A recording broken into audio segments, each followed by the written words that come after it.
Hi, I'm Samantha Monfredo, and welcome to my field placement analysis. During my time at York Haven Elementary School, I worked with Mrs. Morgan Lanzalotti and her third grade students. We studied math, reading, writing, and phonics. Here are 3 pictures of her classroom before the students arrived. When the students arrived, they went to their seat, put their chair down, and got ready for their day. Looking at the overview of the students, there were 20 students in the classroom total and 10% had a disability. Out of the 10%, 2 students had ADHD, and she did mention that a few were in the process of a diagnosis. There were 9 girls and 11 boys total. In the classroom, there were 18 students who were Caucasian and 2 of Latino descent, and the students' ages were 8 to 9, and they were third graders. Looking at the overview, in this photo, a best practice example is shown because Mrs. Lancelotti used blue, red, and green as groups in the classroom. This helps organize the children when she says, for example, green group, please go do your daily activity. That group of students will have direction and know exactly what she is talking about. Same goes for the red and blue group. As you can see, the theme of these activities were baseball related. That creates a connection and conversation that the students can relate to in real life. Then, this gives the potential to create a group discussion about what sports the students play or what activities they like to do. In this photo, a best practice example is shown because it helps students keep track of what day it is and what's on the agenda without stressing them out. If a student had to constantly remember if they had gym or art special, or if cheeseburger or hot dog was for lunch, they could easily get overwhelmed. By keeping the magnet on the number representing the day, it's easy for the student to walk over and see what's going on that day. This may give the student something to look forward to each day.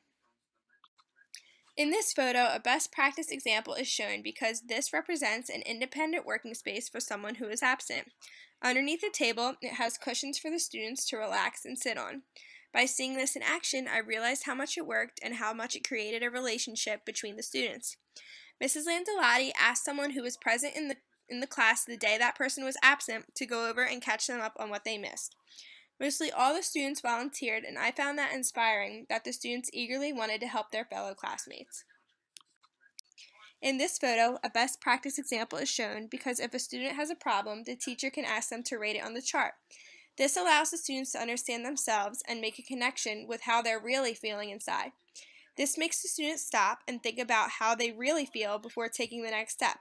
For example, for number 5, it says emergency, and underneath emergency, it says earthquake or tornado. Underneath each number, it shows the example of the problem. That helps the student link their problem to a different problem and allows them to recognize if their issue is accurate on the chart. In this photo, best practice examples are shown because this helps the student learn their letters and how to spell in a hands-on way. It encourages and invites the student to tackle the word with no intimidation. The pencil and sand help with perfecting their fine motor skills, which is very important at this age. The sand gives the students a different visual other than seeing it on paper. The sticky note at the top of the pencil box shows the student the word they are aiming to make, and if they need help, they can always just peer up at the sticky note. In this photo, students keep their folders, reading books, and journals. This is an example of an organizational method for special education. This is different than your everyday general education portfolio because it's not just a folder, it's their own personal box cubby dedicated to them. Considering it's in a very accessible and open area in the classroom, it contributes to it being very easy access. When the student needs their journal after a textbook discussion, they can independently go grab their journals at this location. In this photo, organizational special education material is displayed. Special education students may not be able to comprehend the clock as quickly as general education students, so showing the minutes or big hand next to the numbers on the clock can help immensely. Never seeing this model before made me realize how extremely beneficial it was, considering learning time can be difficult to 8 and 9-year-olds, let alone children with a learning disability. In this photo, we have an example of a behavioral model that is very efficient in the classroom. I consider this to be behavioral because the tape around the seat shows the student where their safe or happy area is. If the student has a problem with understanding personal space, the tape will better help the student understand where they are allowed to be. It also lets other students know how close they can get if the child is physical.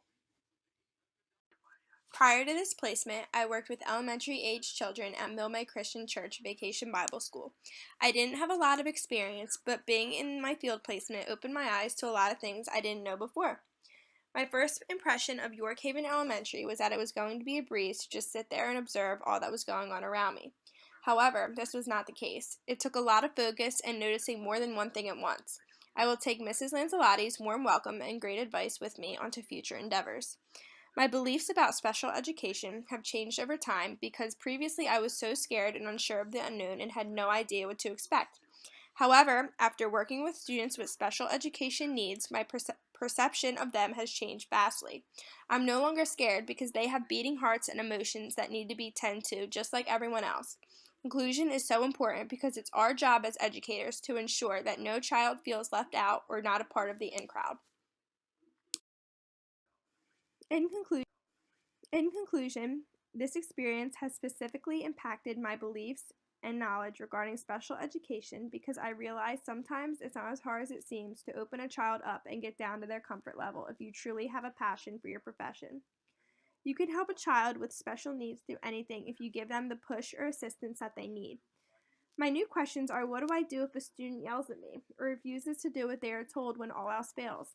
What if a parent disagrees with my call? I plan to take the clock idea with me mentioned in slide 10 because I thought that was extremely helpful for third graders.